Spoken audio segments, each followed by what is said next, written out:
Hey there, explorers! Welcome back to Undercover Mysteries. Today, we're going deep into 3 mysterious cave disasters involving students who set out in search of adventure but found something far more sinister waiting for them. Each story has its own chilling twist, but the final one, well, let's just say it ends in a way you won't believe. If you think you're ready for what's about to unfold, let's dive into the unknown. Abbey Caves in northern New Zealand offers a unique adventure for those seeking an unspoiled natural experience. These caves remain untouched by human modifications, and there are no guides to lead the way. You're truly on your own. The journey through Abbey Caves follows a circular path that spans about 4,265 feet, featuring 3 main caves: Organ Cave, Middle Cave, and Ivy Cave. Along the way, signs will help you find your way, but it's important to remember that you're navigating at your own risk. Organ Cave requires a bit of a climb to reach the cave floor. The entrance is a tight squeeze between a rock and the cave wall. The cave itself is about 984 feet long, with impressive striped walls and a round chamber that's home to glowworms. Ivy Cave, located near a stream, is the last stop. It's a bit tricky to access, requiring you to navigate down a slippery stone slope and crouch through narrow passages. This cave is about 656 feet long and consists of 2 main sections. Middle Cave is the easiest to access, with a wide entrance and a flat, ankle-deep water path. However, safety is paramount when exploring these caves. The underground environment can be unpredictable, with risks like sudden water rises and falling rocks, particularly at the entrance to Organ Cave. On May 9th, 2023, the students of Whangarei Boys High School in northern New Zealand were filled with anticipation. It was not an ordinary school day. 15 students and 2 teachers were about to embark on an outdoor education trip to Abbey Caves Reserve. Among them was 15-year-old Karnan Patara, a bright student eager to explore the wonders of the caves. The trip was supposed to be a day of adventure and learning, but it would soon turn into a tragic event that would deeply affect the entire community. The day started like any other, with the students gathering at the school early in the morning. They were all excited, chatting about the day ahead and what they might discover in the caves. The teachers briefed the students on the activities planned for the day, which included exploring the caves and learning about the unique geological formations within them. Abbey Caves, located near Whangarei, is a popular destination for school trips and outdoor activities. The caves are known for their impressive rock formations, underground streams, and the challenge they present to explorers. However, on that same morning, around 9 a.m., the National Broadcasting Service issued a weather warning. Meteorologists predicted heavy rainfall in the region, which could lead to rapidly rising streams and rivers. Abbey Caves, in particular, was flagged as a high-risk area for flash floods. Despite these warnings, the decision was made to proceed with the trip. The school's outdoor education program was an important part of the curriculum, and the teachers believed that the experience would be valuable for the students. The group arrived at Abbey Caves Reserve in high spirits. The weather was cloudy, but there was no immediate sign of the heavy rain that had been predicted. The students were eager to start exploring, and the teachers began guiding them toward the entrance of Organ Cave, one of the largest and most impressive caves in the reserve. The students, including Karnan, were filled with excitement as they prepared to enter the cave. For many of them, it was their first time exploring a cave, and they were eager to see what lay inside. As the group made their way into Organ Cave, they were captivated by the beauty of the underground world. The cave's walls were lined with intricate rock formations, and the students marveled at the natural wonders around them. The teachers led the group through the main passage, explaining the geological processes that had formed the cave over thousands of years. The students listened intently, eager to learn and explore further. But as they ventured deeper into the cave, the weather outside began to change. Dark clouds gathered overhead, and the first drops of rain began to fall. The rain quickly intensified, turning into a torrential downpour. The streams around the cave, which had been calm when the group arrived, started to swell rapidly. Inside the cave, the students and teachers were unaware of the danger that was approaching. Suddenly, the water inside the cave began to rise. What had been a dry passage just moments before was now filling with water at an alarming rate. The students and teachers quickly realized that they were in a dangerous situation. Panic set in as the water continued to rise, and the group scrambled to find higher ground. The cave, which had seemed like a safe place to explore, was now turning into a trap. Karnan, along with his classmates, tried to stay calm as they navigated the rising water. The teachers did their best to keep the group together, urging the students to move quickly and stay close. But the water was rising too fast. The current became stronger, making it difficult to maintain balance. The students, some of whom were not strong swimmers, struggled to keep their heads above water. As the group moved through the cave, the water level continued to rise, reaching their waists, then their chests, and finally their necks. The situation was dire. In the chaos, Karnan lost his footing and was swept away by the powerful current. Despite the efforts of his classmates and teachers to reach him, the water was too strong. Karnan was carried deeper into the cave, where the current made it impossible for him to escape. The group, now realizing that one of their own was missing, was filled with fear and desperation. Outside the cave, a construction worker named Caleb Salisbury was going about his day, working on a nearby project. As the rain intensified, Caleb noticed the unusual amount of water accumulating around the site. He then saw a group of young boys running toward him, clearly distressed. The boys had managed to escape the cave and were frantically seeking help. Caleb, understanding the urgency of the situation, immediately stopped what he was doing and called emergency services. Caleb didn't hesitate to act. After making the call, he joined the boys and rushed to the entrance of the cave, where he saw one of the teachers inside struggling to rescue the remaining students. Emergency responders arrived on the scene within minutes. They quickly assessed the situation and began efforts to rescue the trapped students. The conditions inside the cave were challenging. The rescue teams worked tirelessly, but the cave's narrow passages and the powerful current made their task extremely difficult. The teacher inside the cave managed to rescue several students, pulling them from the water and guiding them to safety. But when he realized that Karnan was still missing, he was devastated. The weight of the tragedy bore down on him, and he was left heartbroken and guilt-ridden. As news of the incident spread, search and rescue teams continued to look for Karnan. They used specialized equipment to comb through the cave and surrounding areas, hoping to find him. The search went on for hours, with the rescue teams refusing to give up. But as the day wore on, hope began to fade. After more than 6 hours of searching, the decision was made to pause the search for the night due to the dangerous conditions. The rescuers were exhausted, and the rising water made it too dangerous to continue. Later that night, the search resumed, and tragically, Karnan's lifeless body was found. He had been swept away by the floodwaters, and his young life was lost. A helicopter was used to recover his body and transport him from the site. The discovery of Karnan's body was a devastating blow to the community, and the loss was felt deeply by everyone involved.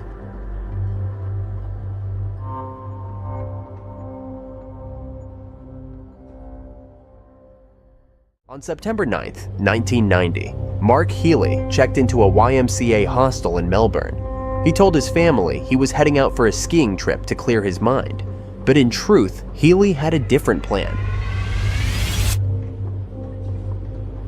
The plan that would end in tragedy.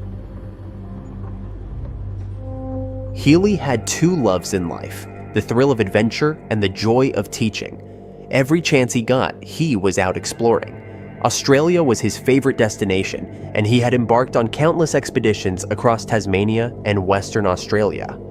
Whether he was skiing down snowy slopes, navigating through caves, or hiking along rugged trails, Healy lived for the excitement of the great outdoors. Over the years, he honed his skills and became quite the expert, always seeking the next adrenaline rush and the beauty of uncharted territories. But just as much as he loved his adventures, Healy was passionate about teaching. He often said that educating young minds was his true calling. His dedication to his students was evident in everything he did. He believed in the power of education and inspiring the next generation. So when the school where he taught announced a special excursion to encourage students to embrace adventure, Healy was over the moon. The cherry on top was when he was selected to lead the trip. It was the perfect blend of his two great loves, adventure and teaching. He couldn't have been more excited, not knowing the dark twist this journey would take. The students were told this trip wasn't for those with weak hearts. The itinerary included rock climbing, whitewater rafting, and cave exploration. Despite the stern warning, many students eagerly signed up.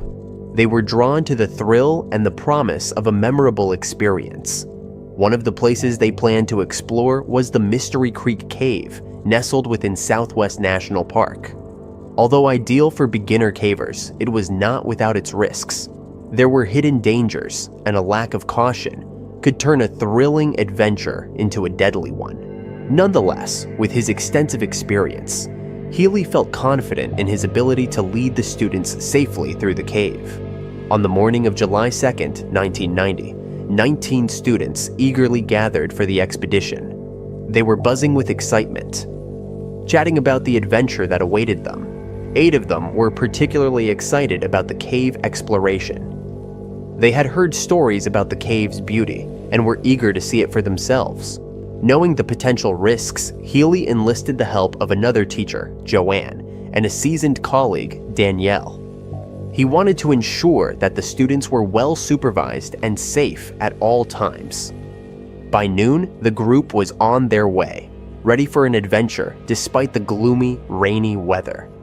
They were well prepared with sturdy boots, helmets, and wetsuits, ensuring they could handle the challenges ahead. As they approached the entrance to Mystery Creek Cave, they met a man who had just excited. He was drenched and looked weary. He warned them that the cave was flooded up to his boots due to the heavy rain and suggested they come back another day. He shared his concern about the rising water levels and the potential danger, but Healy, confident in his expertise, decided to proceed. He believed he could guide the students through the cave safely. He had faced challenging conditions before and trusted his skills and judgment. Inside, the cave was even more breathtaking than they had imagined.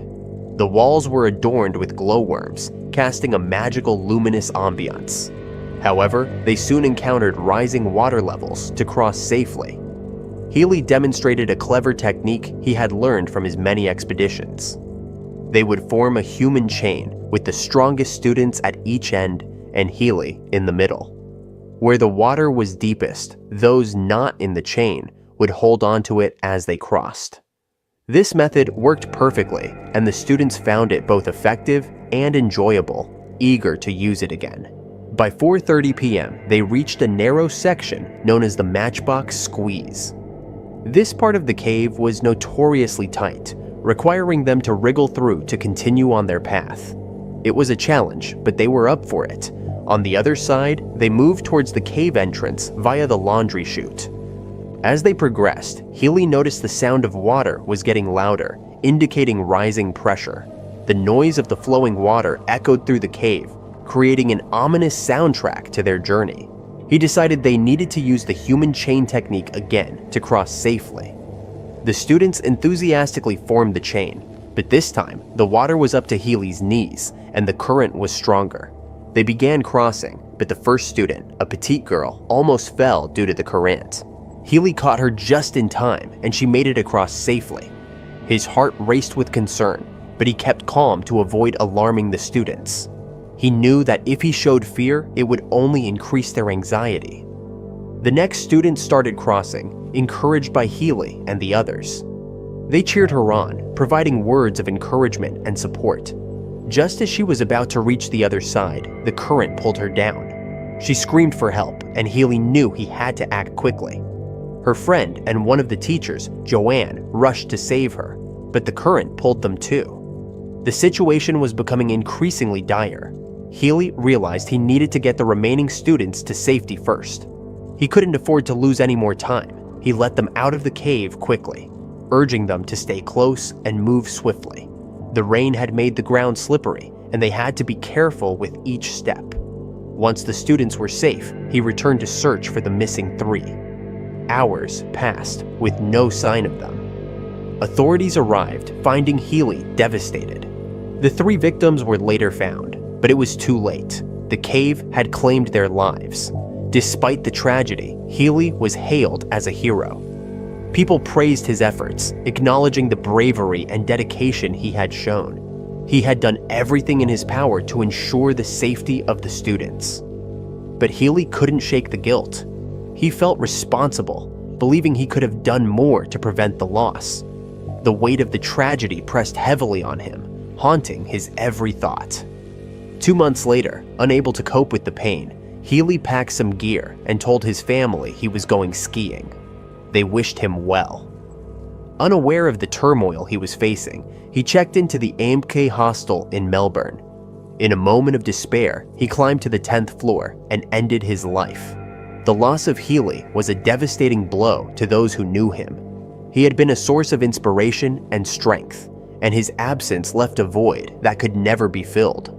This urge of adventure reminds us about a similar incident that took place in history.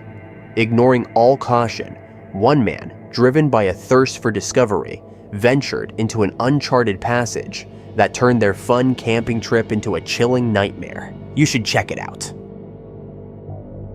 Subscribe our channel if you liked our content.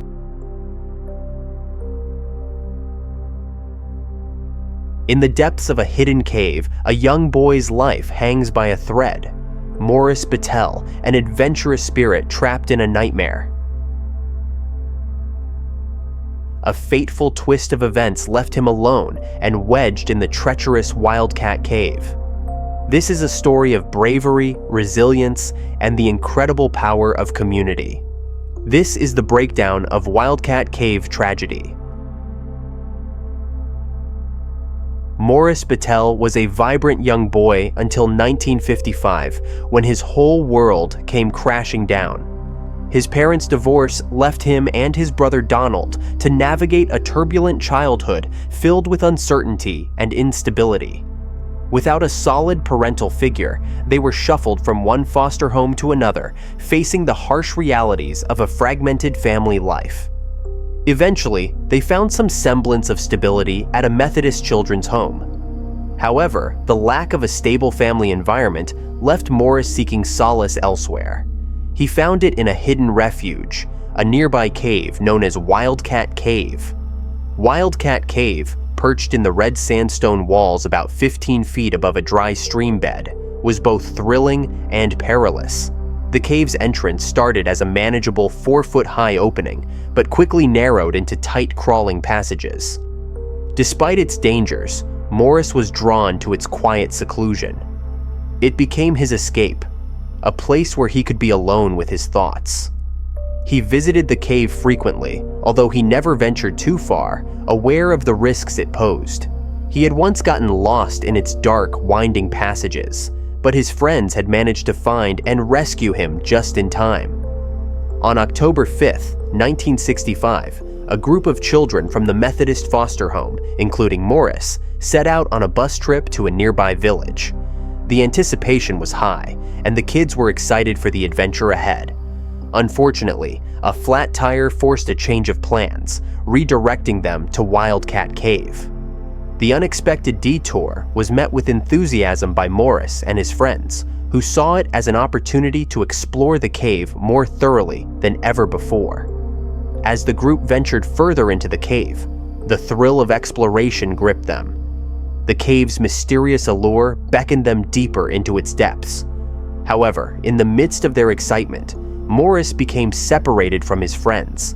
Panic set in as he realized he was alone in the labyrinth of narrow passages. He called out for help, but the thick rock walls swallowed his cries. Determined to find his way back, he began retracing his steps, only to become more disoriented. Meanwhile, Morris's friends had exited the cave, assuming he had done so before them. They only realized he was missing when they regrouped outside. Inside the cave, Morris faced mounting terror. He took a wrong turn down a slippery passage that grew increasingly narrow. He found himself in a tight crevice wedged between the rock walls. Panic and claustrophobia gripped him as he struggled to free himself, only to become more tightly stuck. Hours passed before Morris's absence was noticed by the teachers and his friends. William Powell, one of the teachers, led a rescue effort into the cave. Smaller in stature, Powell managed to reach Morris and attempted to calm him. Morris could barely speak, his face pressed against the cold rock. Using a belt, Powell tried to pull Morris free, but the belt snapped, worsening the situation as Morris's face collided painfully with the rock. Realizing the severity of the situation, Powell called for professional rescuers. Fire Chief Paul Cordera and his team arrived quickly, but their initial attempts to use hooks to free Morris proved futile. The narrow, twisting passages of the cave presented significant challenges, and drilling through the rock risked causing a cave-in. As the night wore on, hopes of a quick rescue dimmed. News of Morris's plight spread quickly, capturing national attention. Volunteers and professionals alike flocked to the scene, offering their help. Among them was Evelyn Pinky Petite, a small but determined nurse who managed to wriggle close enough to comfort Morris, although she couldn't reach him. Experienced caver Terry Brown devised a pulley system to try to extract Morris, but it only moved him a few inches at a time. The situation grew more dire as hours turned into a full day. Morris had been trapped for over 24 hours without food or water. His strength was waning, and rescuers feared he would lose consciousness, which would make it nearly impossible to save him. Desperate for a solution, they sought out anyone small and brave enough to reach Morris and assist in the rescue. Enter Michael Urey, an Eagle Scout of similar build to Morris, who volunteered to crawl into the cave. With a new plan in place, Michael was to loop ropes around Morris and apply a glycerin solution to make him slippery. Michael navigated the tight passages and managed to reach Morris, tying ropes around his ankles and legs. With coordinated efforts from above and below, they began the painstaking process of pulling Morris free. Despite several slips and setbacks, their determination paid off. After a grueling and tense effort, Morris finally broke free from the crevice. Cheers erupted from the gathered crowd as he was carefully wrapped in a blanket and carried out of the cave more than 24 hours after he had first become trapped. Spectators applauded as Morris was loaded into an ambulance, exhausted but alive. Morris was treated for exhaustion, cuts, bruises, and a significant bruise on his cheek. The ordeal had been harrowing, but he had survived thanks to the tireless efforts of rescuers and volunteers. The cave was later sealed shut to prevent any future tragedies, a stark reminder of the dangers it held.